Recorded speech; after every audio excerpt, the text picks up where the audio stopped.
One. Good morning, everyone. I, Ms. Danisha Benoy from Rahul College of Education, gladly welcome everyone on this event today.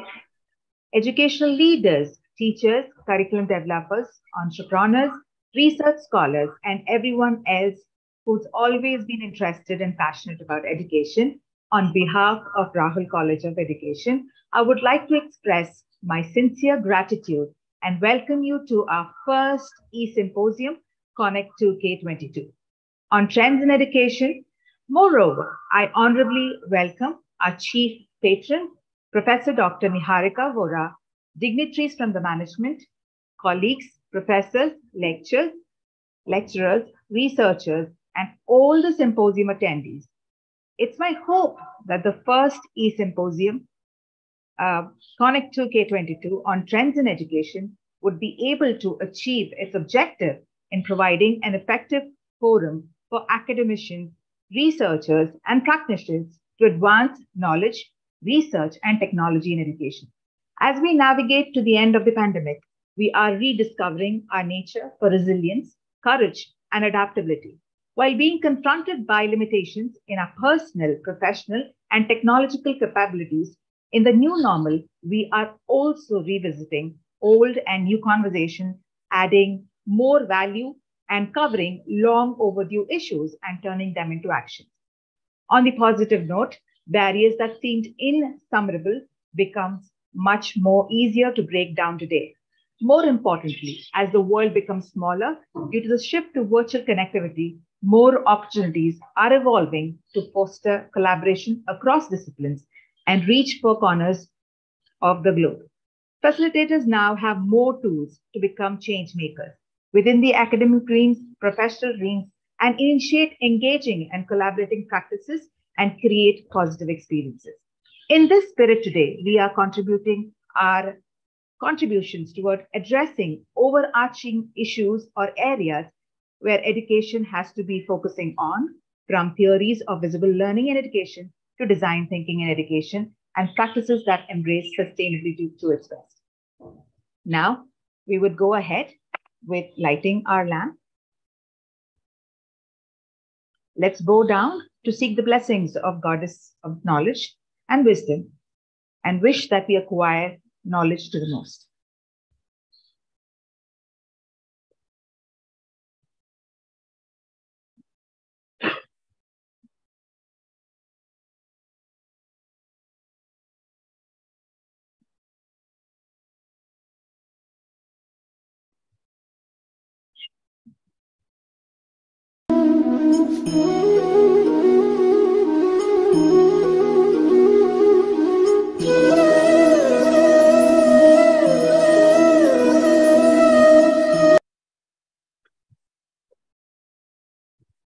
Thank you, everyone.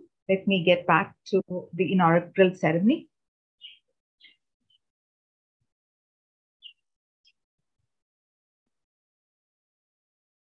A little bit about Rahul College of Education.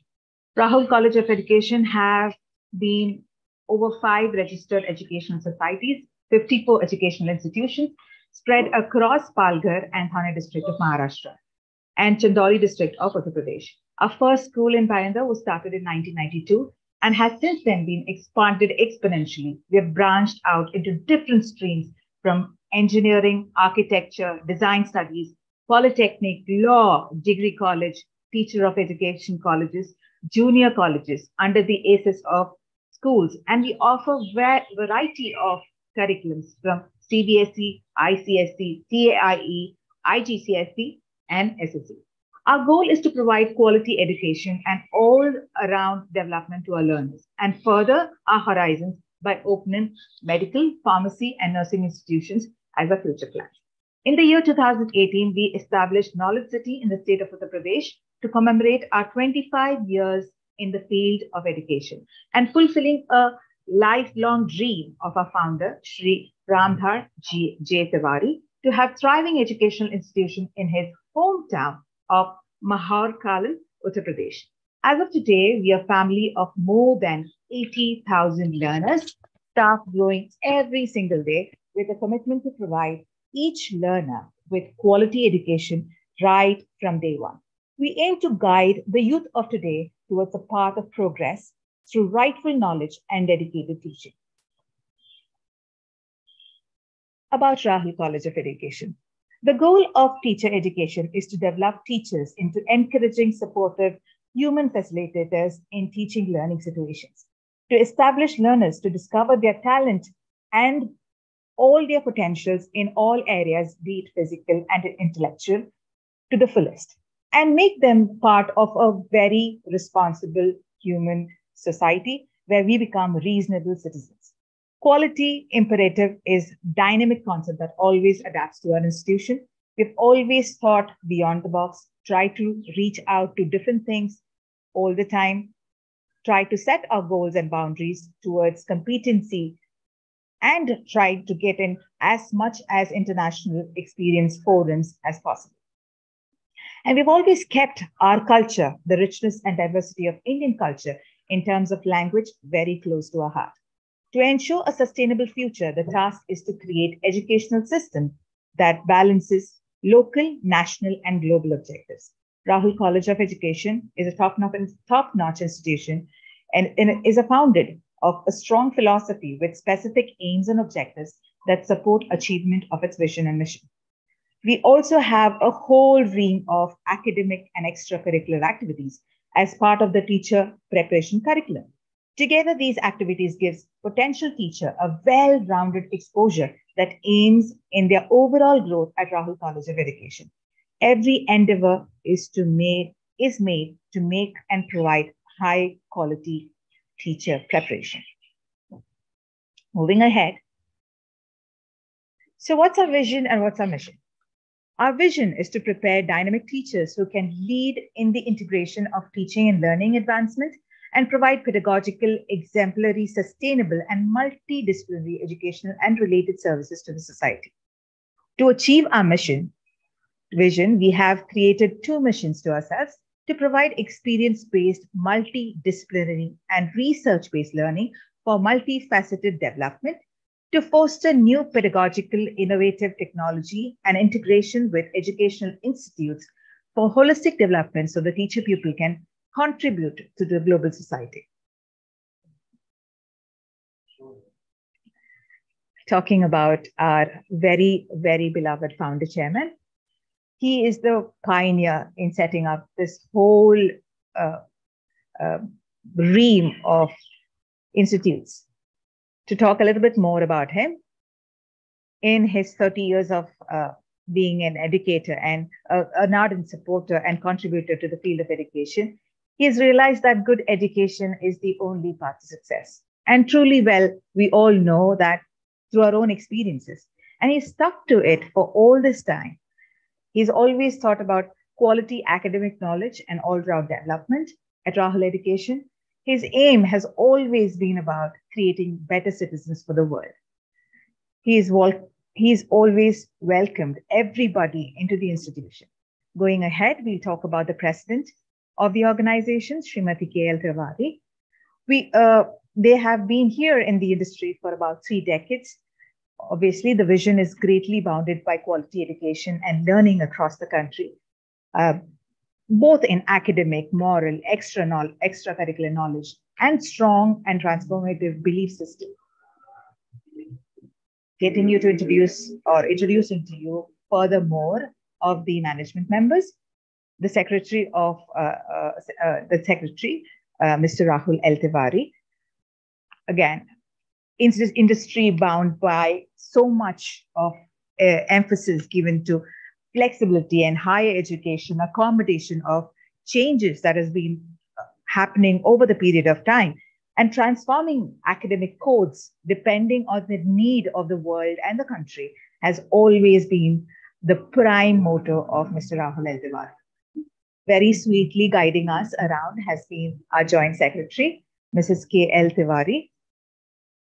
You can see that she's been a very warm figure around us, trying to always contribute and always get our focus into dedication towards imparting unchanged, uncompromising, uncompromisable, quality, consistent education to all the learners. And she's always been provoking this idea of that they only deserve the best.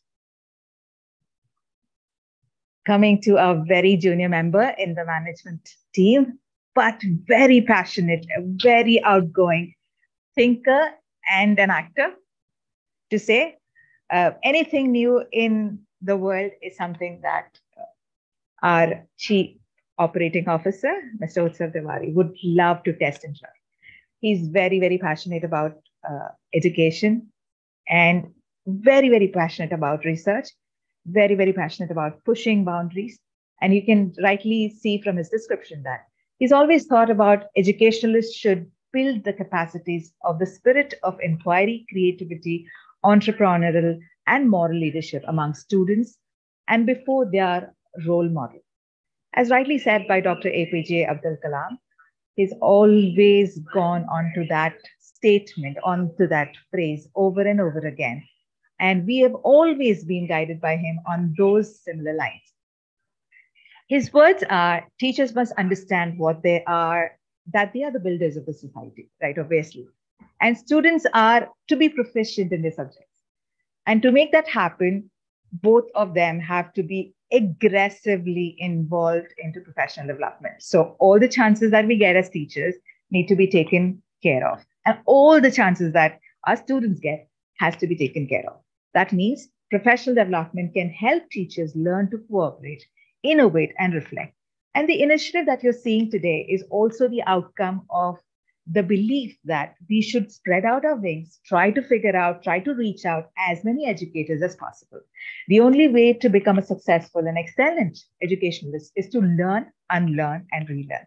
And what best is the example that we have been surviving through it, all through the pandemic, all out of the pandemic, and we're still being into the process of learning, unlearning, relearning again and again, pushing our boundaries again and again, and trying to achieve a better tomorrow for us and our society, right?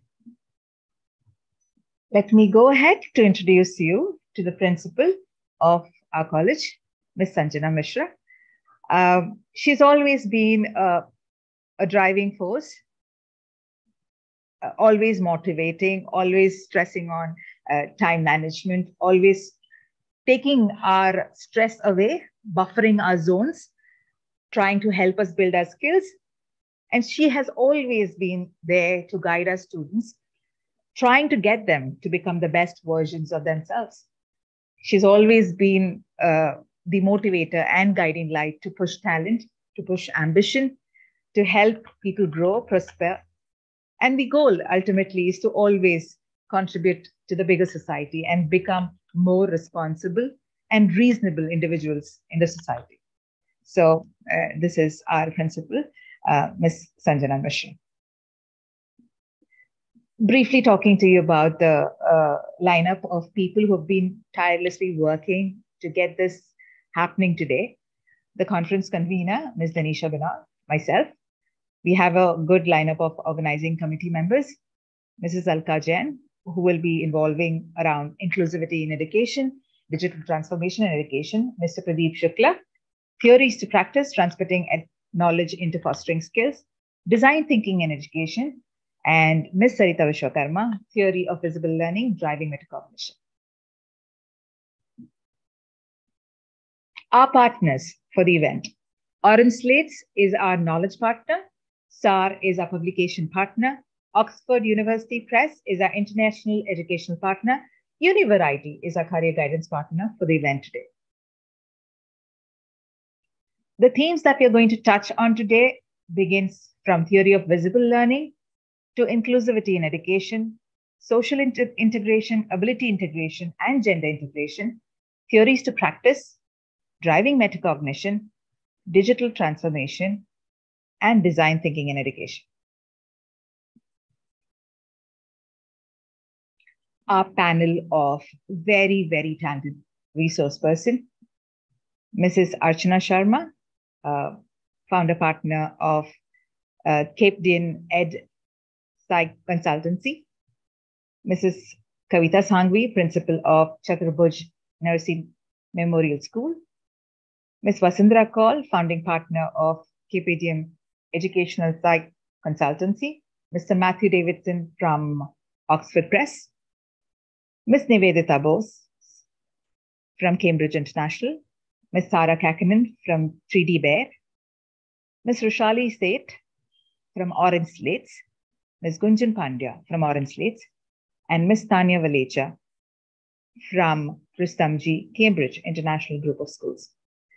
So this is our elaborate panel of resource persons who are going to enlighten us and take us through an awesome journey of learning, relearning, unlearning, and doing the same over and over again.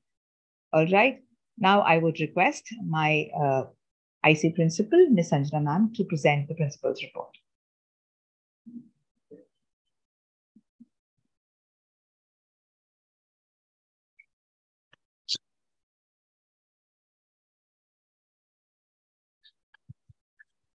I request Sanjana ma'am to share her screen.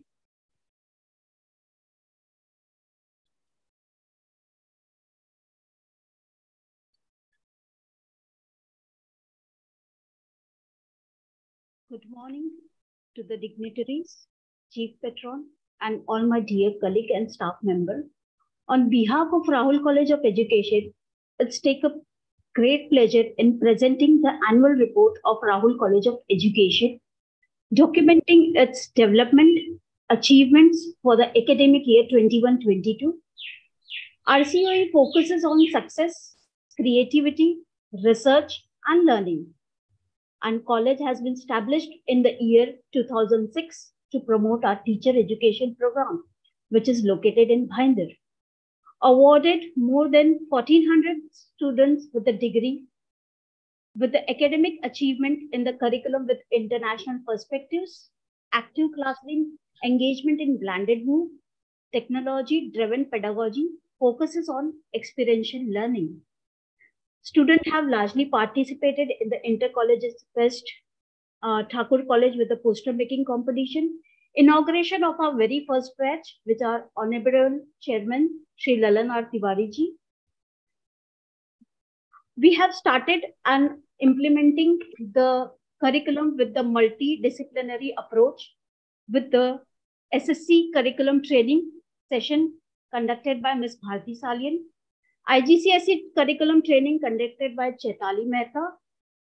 MOU with IDF and training session has been conducted in the academic year 21-22 with the approach of the masterclass series on Chanakya Niti in strategic management and leadership by Dr. Radhakrishna Pillai. RCO set up foremost and great achieved, that is Sri L.R. Tiwari Center of Excellence powered by Orange Slate, to conduct with the blended learning models with the design blended in session plans for the active learning strategies. Walk the Fort has been established in collaboration with our architecture college. Curriculum and cultural are the social responsibilities in the teacher education field to approach and gain as in a proper teaching scenario, with the upliftment of gaining the things to be done according to the session, and which the student has been largely participated to show their cultural scenarios, with the celebration, with the approach of DLLE, with the approach of the Hindi Divas celebration, Teachers Day celebration, seminar by Bharosa Cell to establish a proper community among the women in the scenarios. Internship orientation session has been conducted by Rahul International School to develop skills with the model of our Executive Director, Mr. Eagle Banker, sir, and represented with the thoughts of gaining and inculcating the social values with the ethical knowledge and the perspectives of the student to be in the teaching learning profession. We have sessions to be conducted for the co-curricular, which has been largely found in the academic year 21-22. We have a great achievement in the Indian Swachhata League rally, which is conducted to create an awareness among the qualities to be proposed in the future scenario for how to become a generous society, people to accommodate ourselves in the scenarios to upgrade the skills. in the rally, and we have a multidisciplinary national seminar on NEP, Transforming Teacher Education, by Royal College, and will be able to participate with the paper presentation by the faculties members and students. And equally, we have been proposed with the eminent guest speaker, Benita Bhatia, Ms. Amita Datta, Dr. Vandana Lulla ma'am, Devendra Poddar. And we are associated with our training and placement cells with the upgradation of a numbers of schools over here. We have a basic tie-up with our Vidya groups of schools, Poddar groups of schools, Rahul International Schools. These are the basic tie-up. I indeed welcome to the things to be approached with the scenario. This year is marked with the basic ability and attribute to the team spirit of the students, members, and management. I thank Almighty for His blessing to our institution, and I'm grateful to the people with our management for their constant support. My special gratitude to our CEO, Mr. Utsav Tiwari sir, for designing the theme of Connect 2K22 to upgrade the disciplinary approach in the teacher education field. And the concept has been newly freshly first year in Rahul College of Education. That is the basic upliftment we are getting from our CEO, sir. And we are special thankful on behalf of our Rahul College of Education to design the thinking in such way that the student will be having the multidisciplinary approach to upgrade in their teaching learning field. Thank you so much. Well, thank you very much, Sanjana ma'am, for talking and taking us through the activities that we've been doing over a period of time. I would now get back to our other details of the inaugural function. Let me now quickly share.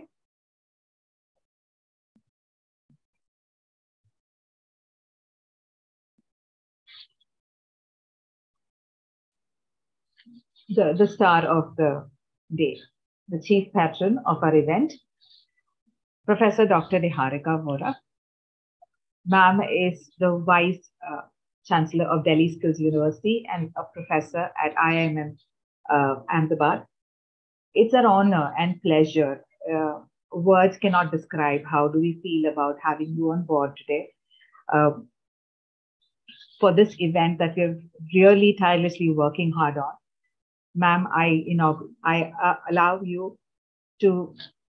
ask you to allow me to invite you into the session and ask you to take forward the session by inaugurating the session and giving your note. Niharika ma'am, can you now take over from here?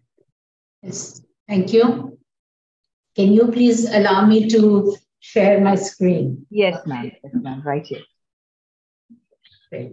Thank you so much for inviting me to this session, and also to to be part of a conversation where people are sitting together to talk about the future or the current aspects of education. I have over the years been a scholar of leadership, and I have worked in the area of school leadership for the last many years. And today, not just school leadership, but other leaderships as well. But, school leadership has been part of what I do. Today, before I begin, I would like to make one correction. I'm no longer the Vice Chancellor of DSCU. I have in fact resigned from there, and I am currently back to IIM Ahmedabad, where my, which is my original job and where I've been working. I asked many of you many times, what would you like me to speak about? And you kind of gave me a free hand. So I have decided to speak about my experience at DSCU. And I'm going to take it from the lens of being a leadership scholar, right? I don't in any way want this to appear like I'm trying to glorify myself. I'm not trying to do that, but I think as an educator, whatever experiences we have, once we reflect on them, I think there is something for us to learn from it, and that's what I want to talk about today. So just give me 1 second. Let me try sharing my screen.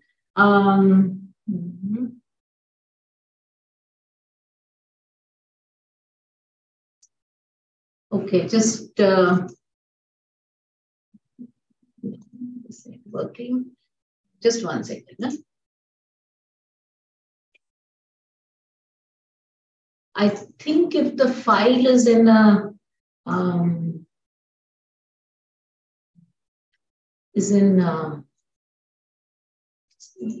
there's always some, yeah, there it is.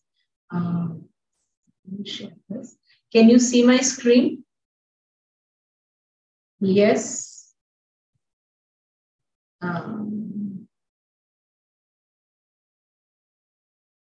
Just want to understand from you if you can see my screen, please.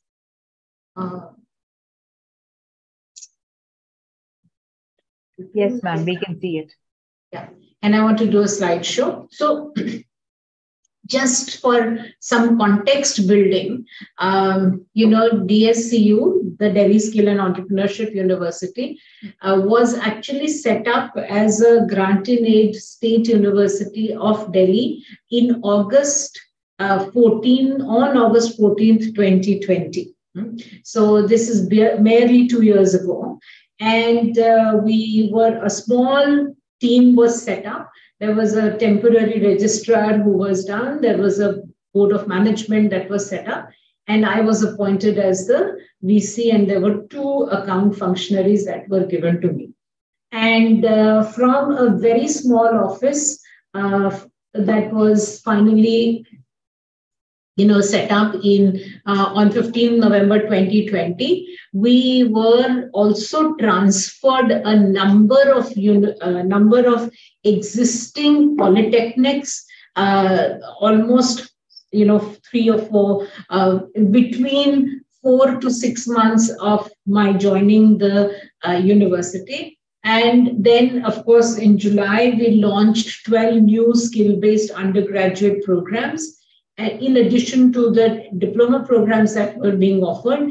And we revamped pretty much all the programs, designed all the programs, aligned it with NEP, because we were an NEP-born university. And that's what we did.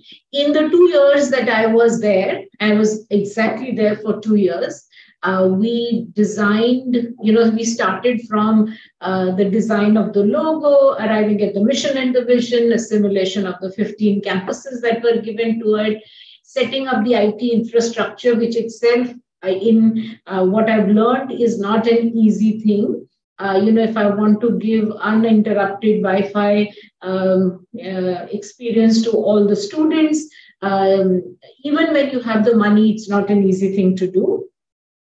Thinking of what courses to offer, designing the courses, updating the curriculum, upgradation of infrastructure. We had campuses that were given to us, which were set up, let us say, in 1964. And for some of those campuses from 1964, not a single thing had been thrown out. So you can imagine the amount of junk that had gotten accumulated in some of these campuses. There were some campuses where for the last 10 years, there had been no drinking water, and most campuses had no, operational washrooms that could be used. And these are all government funded, colleges and so on and so forth. Of course, I got 500 faculty who were also transferred to me in May, and they definitely did not like the fact that, they were going to move from being a government job to an autonomous body. A university is often an autonomous body. And of course, we had to make the university presence felt, because if you set up a new university, the first thing is nobody believes you. Everybody believes that you will run away after few days or months or whatever it is. And therefore, and given that we were 2020 born university in the middle of the pandemic, the second wave had still not happened when we had joined, when I had joined. So all of that happened later. So with all of that, you know,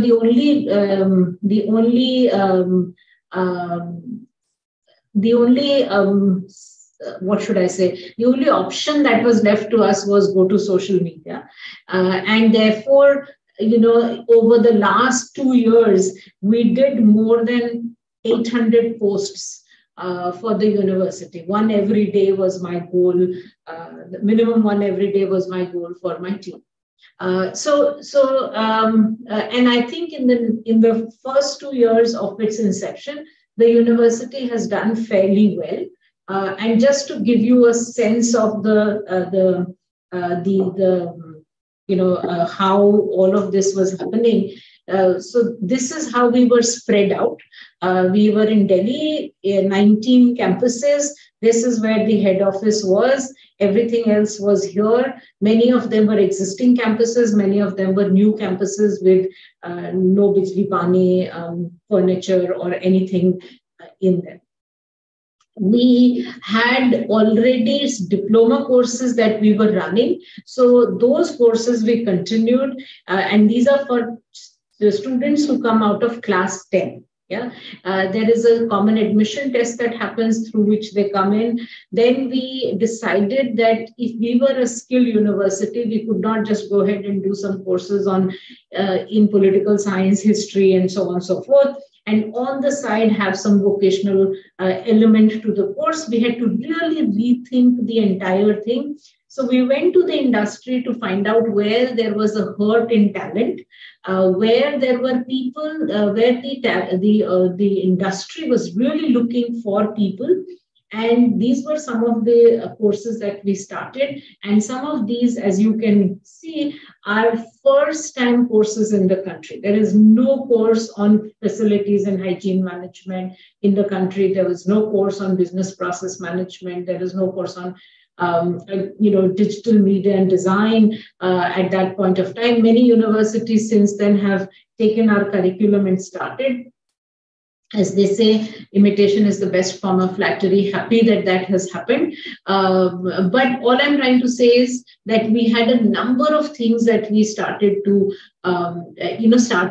including many of these courses. A whole Bachelor of Management Studies in land transportation, in e-commerce, in data analytics, and all of that was started at the university. So in the very first year of our admission cycle, we were able to actually admit 5,415 students. So that is the strength. In the next year, so this year, when we have started our admission and the admissions are almost complete, we are looking at least 6,000 plus students. We have actually introduced many new courses, such as automotive retail management, hospital management, optometry, library science, emergency medical technology, dialysis technology, courses that we have done in partnership with industry, and then MTechs and PhD has also been started.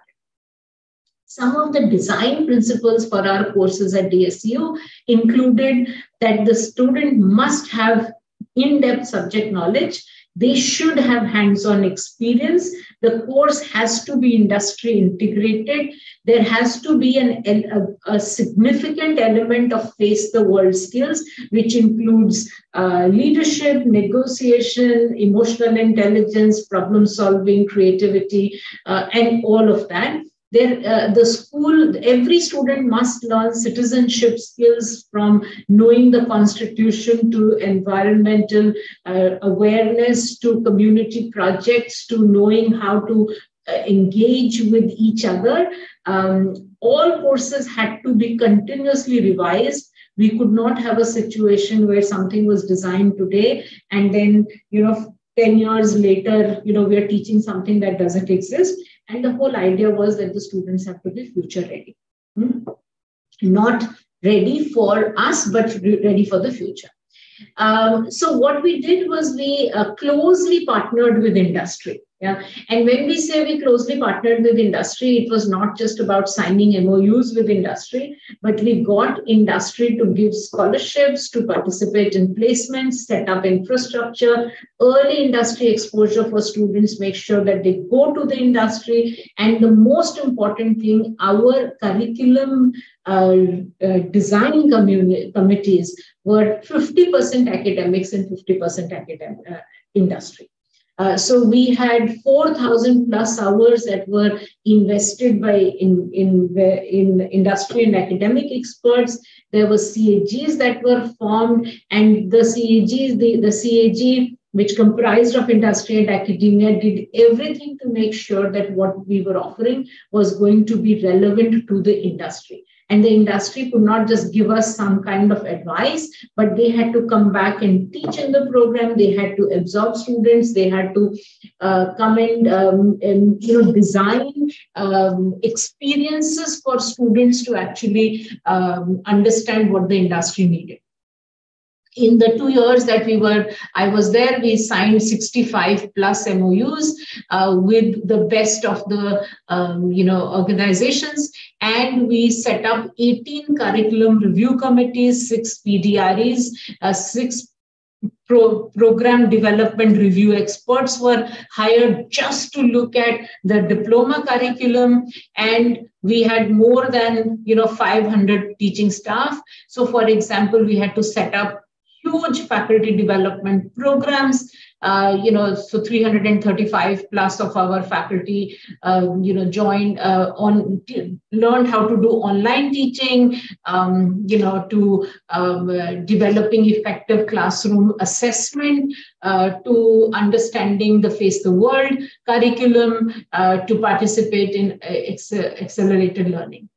My vision was that the university should not only be a pull model where students actually come and sit in our university, but the university has to continuously go out and work with the community, and therefore we set up community programs. So, for example, we set up a very large English-speaking 200-hour program delivered with Cambridge and Macmillan across the city.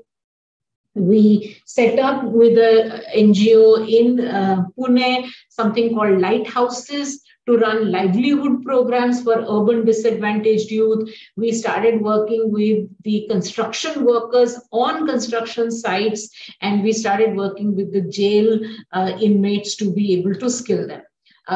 We also had some special programs. So, for example, and I will skip this, we also, or maybe give your attention to the Navgurukul program. Again, 100 highly disadvantaged girls were taught coding in a very new pedagogy. And out of them, out of the 100 that got admitted, within 6 months, at least 5 of them already had jobs worth 18,000 rupees. And these girls don't have a degree. Yeah, they're just learning after class 12 coding, and it is fully residential, fully, hugely immersive for them to do this. We also started, because we are an entrepreneurship university, SEU, we also started incubator. We took on the Business Blaster winners of Delhi, and we helped them to start incubating their businesses. We also started work with 100 women entrepreneurs in, so now that is what we were able to do in 2 years. What I want to do is now reflect back on how some of this was possible, and maybe get each one of you to think of how you would like to create your own leadership journey in this thing. Some things I did right, and some things I completely failed at. But if I reflect back, I think this is what I want to say. To do all of this, what I did, I had actually 15 core members. Yeah, none of them was, older than 35, 40. Most of them were short-term contracts. Yeah.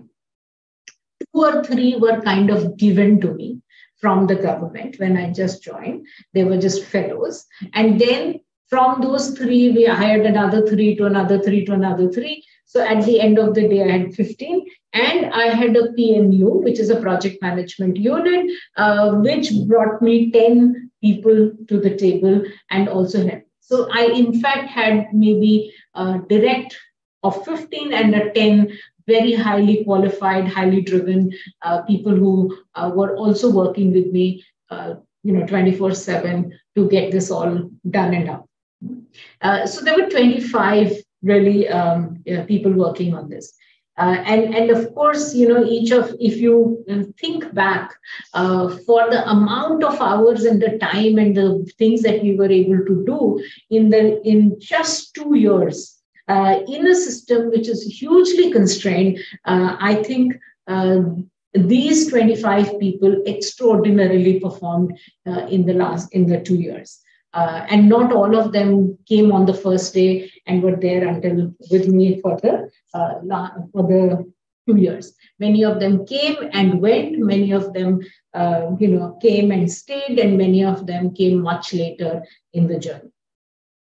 So if I really think about it, one of the things that I think I learned at IIM Ahmedabad as part of what I taught is that you have to select your core team carefully. Never, ever compromise on the core team. Yeah? And when you select both for potential and personal compatibility. This might seem very biased, but if you are not personally compatible with somebody who is on your core team, then you will have difficulty working and getting the team to work. Again, that doesn't mean that these people have to be really nice to you. It doesn't mean they have to agree with you, but I think there has to be a value match. There has to be a mission alignment, and there has to be some mutual respect for each other. That is a minimum when you start to look and hire people. Many of this is very difficult to find out when you are doing a 15, 20-minute or even a half an hour interview on Zoom, because remember, we were doing this during pandemic. So a lot of this was done over Zoom or over platforms. And therefore, I also had a very, very open door policy. If you came, you worked, you stayed. If you came, you did not work, then we also said, then maybe we should just move out, because the goal is to create a large university with high quality education, and that goal cannot at any point be undermined because of, we want to be nice to people, we want to give them a second chance, and so on and so forth. And therefore, exits were also quite okay with us in that sense. So, 3 of my core team members who I hired in the first round of the 10 that I hired actually left within 6 months. I didn't even have to ask them to go, but they left because they themselves saw that they were not able to perform in the system. And then we had 3 more exits, and then we had 1 exit within a week of their joining, because obviously there was a mistake that we had made in hiring them. Very good individuals, but did not match the pace and the speed at which we wanted to work. With my team, it was very important for me to set performance targets with them. Again, not in a very mechanical fashion, but give them the broad area that they are working in, and then tell them this is what I expect in this particular job. And what I made sure was that they had easy access to me. In a university system, thankfully, I wasn't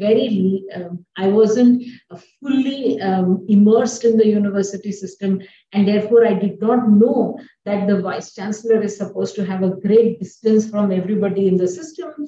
I ensured that everybody on my team had really easy access to me. They could WhatsApp me, they could call me, they could email me, they could walk into my office, they could do whatever, as long as they were doing all of this to ensure that their work did not stop. And my job was to make sure that their work never stopped.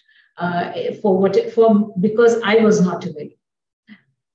If at any point of time I felt that there was a drift or there was a lack in performance, I did not wait for a feedback cycle to give them feedback. I gave them immediate feedback, even if it was over the phone. I have given feedback to people on WhatsApp messages because I am very uncomfortable, like many of us, telling somebody something very negative on their face. So I figured that I was better at writing a WhatsApp messages. So I wrote a WhatsApp message and then said, follow it up with the conversation if you want to, but this is what I want to highlight for you.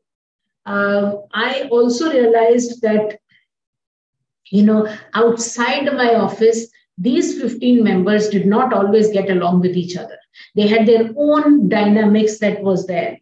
And many times, one or two of them would come and tell me, oh, this person is very toxic, this person I can't work with, and so on and so forth. In the first few months, I started taking responsibility for making sure that these people work together. And then I realized that's not my job. You are adults. You take care of your interactions, you build your boundaries, you figure out, as long as you are able to perform what you have been hired to do, keep doing it. It's not we're not creating a joint family here. We are a group of professionals. We are working towards a goal.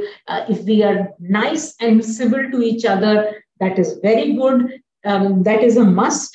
But if we are not the best of the friends and we don't hang out with each other on every Friday, that is not at all a problem, right? And I think many times, as a leader, I found that sometimes because you are the leader, a lot of people will be okay if you if you just showed your emotions. If you were angry, if you really showed your anger, if you were upset, if you really showed your upsetness, people accepted it because you're the leader. But I realized that it had a very bad impact on the team. And therefore, I really needed to keep a check on my emotions and make sure that I role modeled for them what I expected of them outside of the workplace and inside the workplace. And of course, if I expected them to deliver something in 24 hours, I could not take 48 hours to respond to something. Then I had to respond in 2.4 hours and not 24 hours. So I made it, so if I expected each of them to respond in real time to various things that they were doing, I made sure that I also role modeled the same towards them. And I realized when I was leaving 2 years later, that a lot of people really appreciated that, because at the end of the day, they knew that if they came to me with a problem or an issue or something that they needed a decision on, they wouldn't be kept hanging. And if I couldn't decide, I would tell them I'm unable to decide at this point. It's very transparent. And this, I think, is an important one for anyone who is in the business of education. As an administrator, as you sit on the chair, there's a lot of things that come to your table, including the infrastructure, right? And what happens is infrastructure, both soft and hard. Yeah, taking care of people, taking care of the rooms, making sure that the electricity is on, making sure that drinking water is available, and blah, blah, blah, all of that. It is like a sink whose bottom you cannot fathom. Yeah, you can keep investing time and money on it, and it will never be enough. And typically, when you sit on the chair, it takes away a lot of your energy, and that is what will, and it seems at the end of the day, there was no running water, and now there is running water. It seems like you've really achieved something. But please remember that as an academic leader, you are not there just for that. While that is absolutely important, that is the scaffolding that needs to be present for us to be able to climb. But what we are climbing is the academic tower, and just to pay attention on the scaffolding will not be enough. So paying attention to academics is equally important, right? And what is important, so what I did often is I would make sure I would every week analyze my calendar. at the end of the week. And I would look at it and say, I've had too many infrastructure meetings. Where is my academic team? Why aren't they coming and talking to me? What is happening on the academic front? Why am I not getting updates on it? Or maybe there was a week where I had too much of academic and very little infrastructure. So in fact, I did my own analysis of my calendar, not on the day as it started, but at the end of the week. And my secretary's rule was that whatever meeting I had, it had to go on the calendar. Yeah. So at the end of the week, when I would look at my calendar, I would get a sense of whether I'd done a balance of academic and infrastructure. See, there is academic, there is infrastructure, and there are visibility issues. So, you have to go to a meeting, you have to talk to somebody, there is a newspaper who wants your time, there is a conference that is asking you to give a speech and all of that. And for a new university, the face of the vice chancellor becomes very important. So there is a huge amount of visibility demand as well. And it's important that you do it. You can't simply say, look, I'm too busy right now, I'm setting up the university, and all of that can happen later. So there was almost like a triangle that I needed to spend time on. The academics of the university, the infrastructure, and the visibility needs of the university. And at best, I could spend, I would say, no more than 2/5 of my time, 1/5 of my time on visibility. And then the rest 2 had to be to infrastructure and academics. And I think when you are constantly being badgered by requests for whatever that is coming your way, it is very easy to get swayed by whoever comes to your office and tells you this is very important, please look at it. So I think it's important that you take a reflective break and look at what is happening. So that next week, you tell people, look, I have only 24 hours. I need to look at this, but I also need to look at this. Therefore, maybe this can wait till tomorrow. So you need to provide equal access to both parts of the university. Again, the administrators typically will have more access to you because you are also the financial head, you're making decisions and so on and so forth. So please make sure that the academic part has also equal access to you. And also, one of the things I realized is that whose meetings get cancelled and whose meetings don't get cancelled. Whether it happens unconsciously, whether it happens in an unplanned way, whether it happens by chance, or consciously, it doesn't matter, but people make sense of it. And so when you cancel certain meetings, and if there are 2 meetings in a row, let's say a library meeting gets cancelled twice in a week, then people say, oh, library is not important. Right? And therefore, she's always cancelling our meeting. And it may just have happened that both of those meetings that you actually cancelled were because of certain exigencies that you could not have foreseen. And so be mindful of outside your office, how people make sense of how you manage your time. Right. And I think what I'm trying to say is, as a leader, you need to provide direction to both. You can't just be a keeper of the one and a keeper of the other. You need to do both.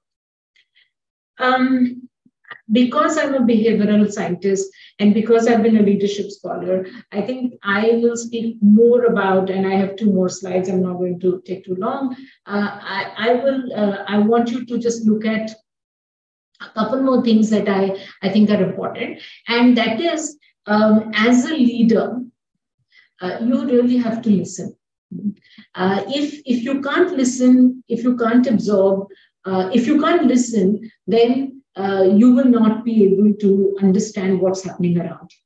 But,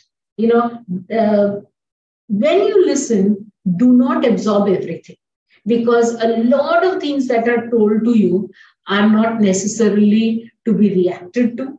They're not to be responded to. They're not to be absorbed fully, because if you did absorb them fully, you will actually create a lot of problems for yourself, and you will also create a lot of problems for the team. because who you listened to first, why somebody came and told you something. Maybe they had a malified intention to tell you something because they thought that that is the best way to, to get something. And all of that will happen. And I think that what you need to do is you need to be sure that you actually, take all of them as you get along. So let me just share some of the things around that. Right? Don't listen to everyone. Don't listen to just a few people. Yeah, even if you think you have heard enough about something, if there is a new person who wants to come and talk to you, please listen to them. Right? Because many problems just get solved when you listen. Yeah, from the woman who used to give chai to me every day, right? I could see that sometimes just by the way she would drag her feet in bringing the chai, and some days she would have, and most days she would have just such a spring in her step that on the days that she dragged her feet, if I were to just ask her, what's happening? And very often, the moment I would ask her what's happening, there will be like a volcano that'll get will erupt. And then 10 minutes later, the spring is back in the step. I haven't done anything, just heard what she has been telling.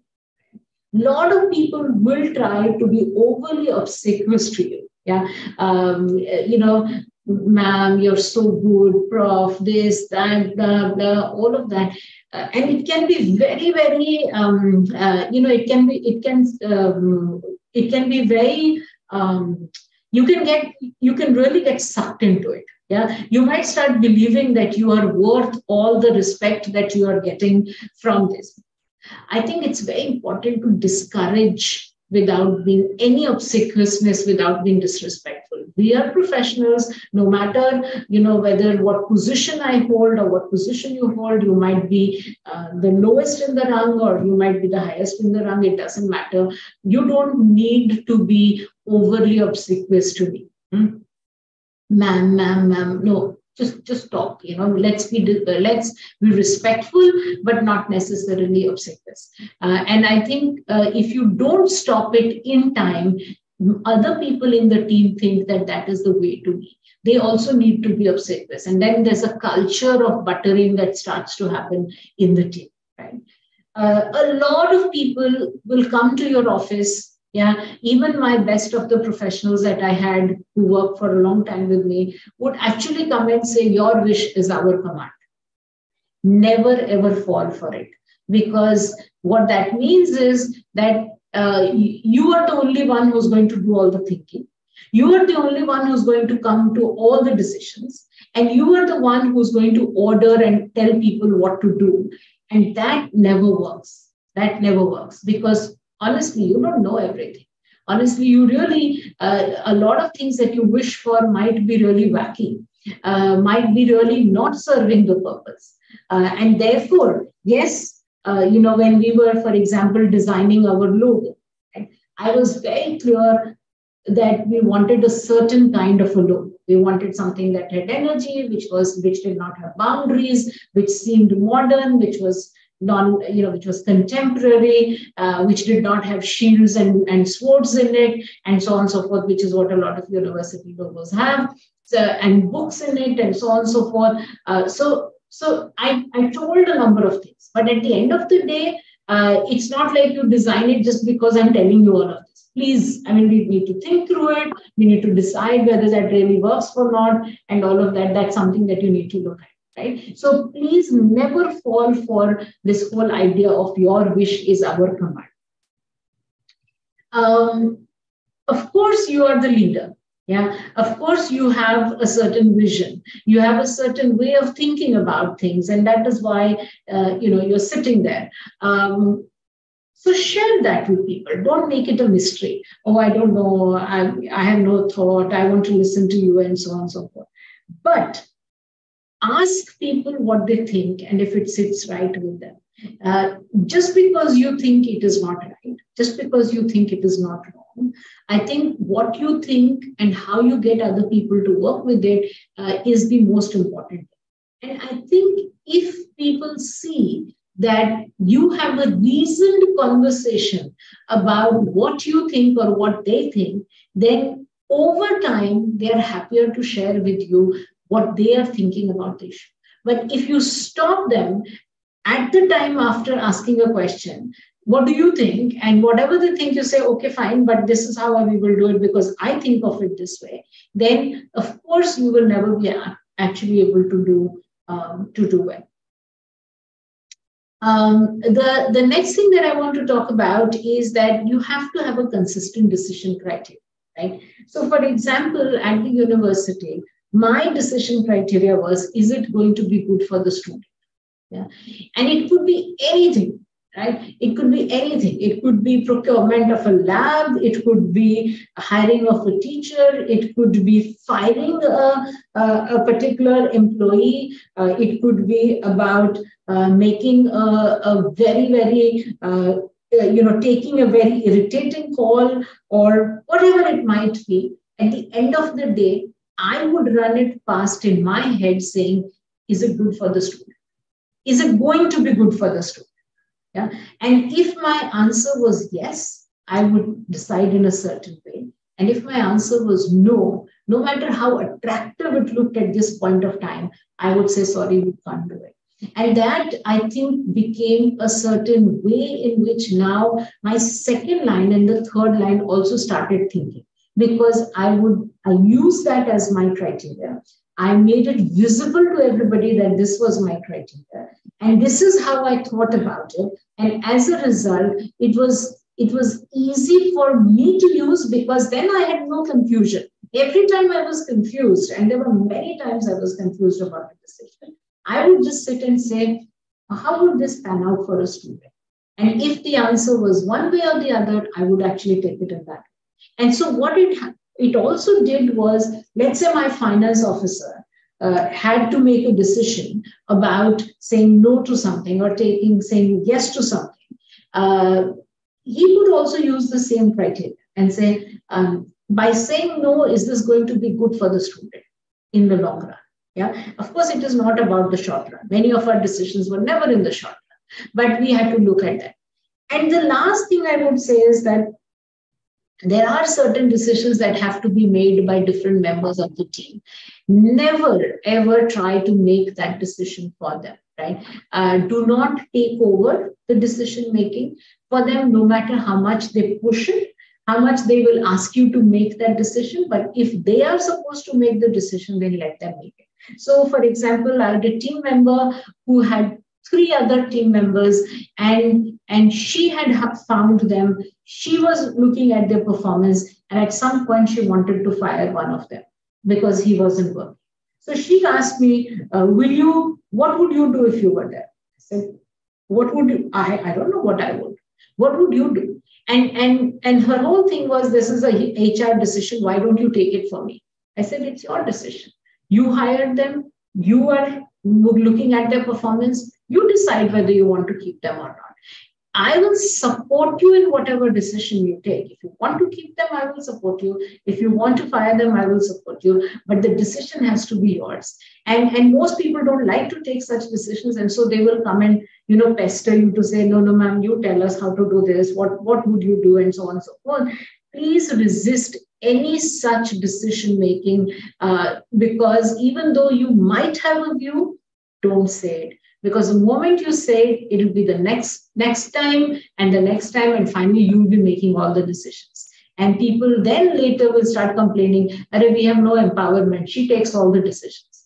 But in fact, they pushed the decision making to you. You happily took it. And then in the end, how it pans out is not only are you burnt out taking too many decisions and many times taking decisions without really knowing all the details because you're not the one who hired them, you're not the one who are looking at their performance, and then you're also taking wrong decisions in life. So I think it's important that you listen, but you do not always just absorb everything at this point.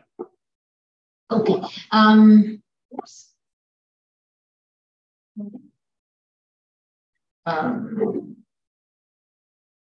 Right. And this is my last slide. And I think I cannot overemphasize this to you. And that is that you need to communicate, communicate, and communicate. Right?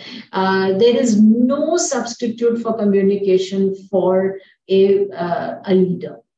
And please communicate. No, this is not my last slide. This is last but one slide. Sorry. You have to communicate. So communicate when you feel happy, and also communicate when you do not feel so happy. It's always easier for us to either communicate when we are unhappy and tell people we are unhappy, and then we stop talking when we are happy, because that is accepted by us. Or sometimes we communicate when we feel happy, but we do not, and we do not say something when we are not so happy. So irrespective of what your how you look at it, I think it's important that you make sure you continue to communicate in all states of mind, right? Again, whether you agree or you do not agree with the person, please communicate, right? Sometimes when we agree, we keep quiet, or sometimes when we agree, we very vehemently say yes, and when we do not, we just keep quiet. I think it doesn't matter as a leader whether you agree or disagree. What it means to you or what it does not mean to you doesn't matter, but you just have to communicate. You have to communicate when you're upset, and you have to communicate when you're not so upset, right?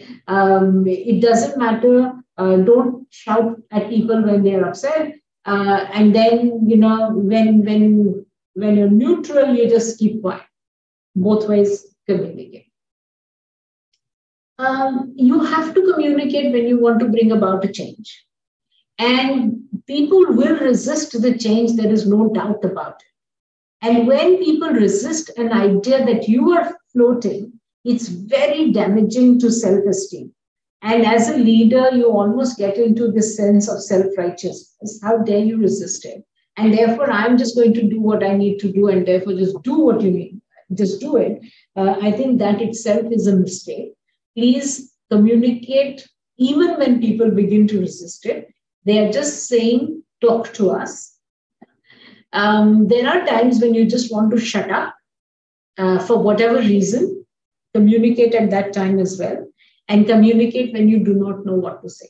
Yeah, that's also important. Say, I don't know what to say. I don't know how to respond to this. Communicate with those who you like and enjoy speaking to, no difficulty. Communicate with those who you are unable to stand.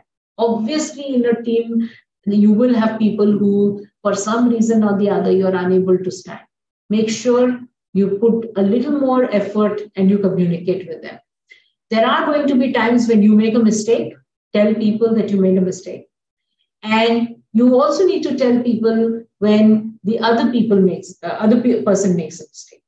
Also need to tell them, and you also need to tell yourself, and not wait till the thing blows out of proportion. You need to report, you need to communicate with those who report into you. That often we do, but we sometimes stop communicating with those who we report into. And the moment you stop communicating with those who you report into, you again lose one end of you're interdependent. You need the other person to talk to you. And therefore, it's important that you also keep talking to them. The last slide, I think we have a heart and a head for a reason.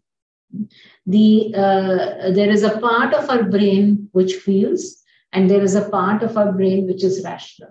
I think you need to keep both of them hydrated at all times. Let them have coffee together and not one by one.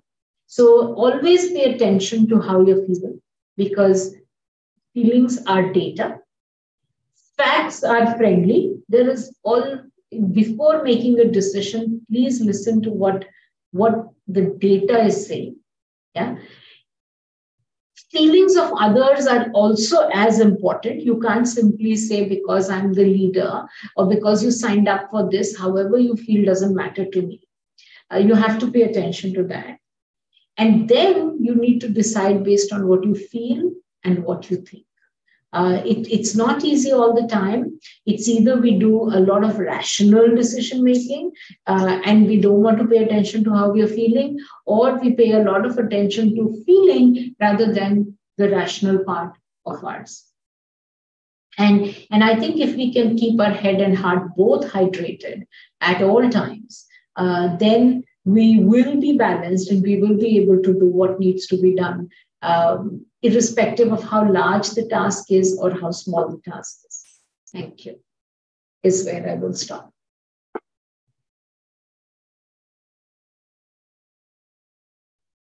Ma'am, truly, truly blessed to have you on board. I mean, we were just truly honored by listening to your experience, and with so many changes happening in the field of education, especially in context with NEP coming into the picture, people getting panic attacks of how do you survive through. I think this has been something that has like opened our horizons from different areas. So we are truly honored by listening to you and learning the curve of educational leadership through first-hand experience. I mean, this is such a beautiful note to start off, and I'm very overwhelmed with my own emotions, that you can see that I'm so gratified about what are the words that I've heard so far. Your reflections have helped us to develop our practices and fine tweak our practices at this point of time. It's been an immense immersive experience. Just listening to your experience was such an eye opener for all of us. There have been so many times through the conversation where you're like, oh my God, this has happened to me, and this has happened, and this too, and this too, and this too. And the way you describe is to be like, what to do and what not to do and how to do it was the, highlight of what you were actually talking and taking us through. I'm sure this speaks volumes of your experience and your teaching. Words are less for me to express the enlightenment of knowledge that I've received. I'm hoping that this is the same with everyone else who's on board today. Thank you so much, ma'am, once again, for taking the time out and taking us along on your journey. You've truly balanced us today. So I will definitely take home this head and heart to be hydrated and to be focusing on communicating, listening, and the strategy. That's so much more to think about, and that's so much more to ponder on as we move into new way of thinking and learning and teaching in India. So this is such a beautiful thing. Thank you very much, Niharika ma'am. We're truly blessed to have those words coming around, and I'm still just in that bubble. And I would like to stay in that bubble for as long as I can. Thank you very much, ma'am, for being such an inspiring speaker today. Thank you so much. Thank you. I wish you all the best for the 2 days of the conference. Thank you very much. I'm sure we need many more such conversations among educators to do the best for the students. Yes. Thank you. Yes, thank you very much, ma'am. Thank you for being part of this. I will move on to the next part of the inaugural ceremony. So taking your permission to do that, sure. I am moving on to the next part.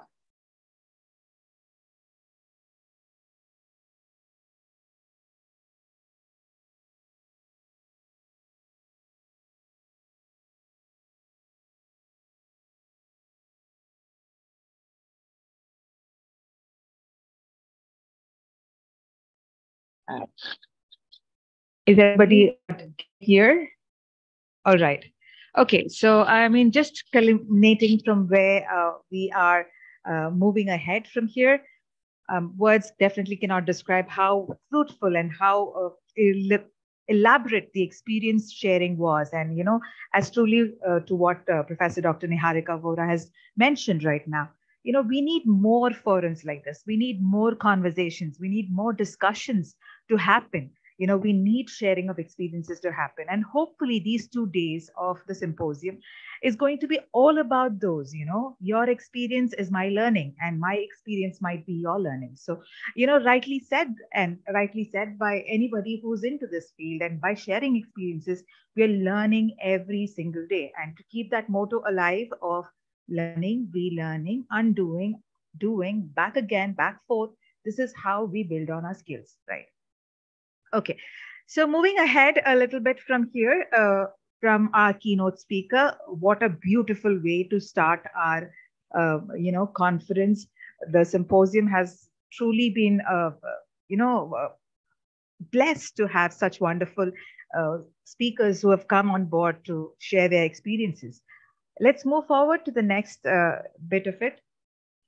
I mean, words are very small to describe how do I feel right now. I feel overwhelmed. I feel so proud, so happy to be part of such an event. So proud of what I've been working, what our team has been working for so many days until maybe even last moment of just starting off with things. But we have been working hard to achieve this common goal of having communications and conversations going on for all of us, so that we can question, we can ask, we can find out, we can solve things, we can figure out, we can fit things, right? So I just want to thank all of you at this point of time for being so patient, for being so accommodative, for being there, and for choosing to uplift yourself, choosing to make a change for yourself, right? Thereby I move on to the thank you session of the inaugural function.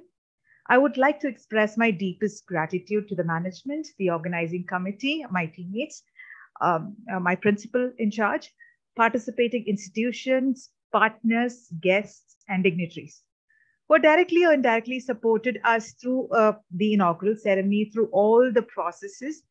The committee has really worked hard to organize a vibrant lineup and is working hard to present as better experience as possible. Highly respected speakers are on board.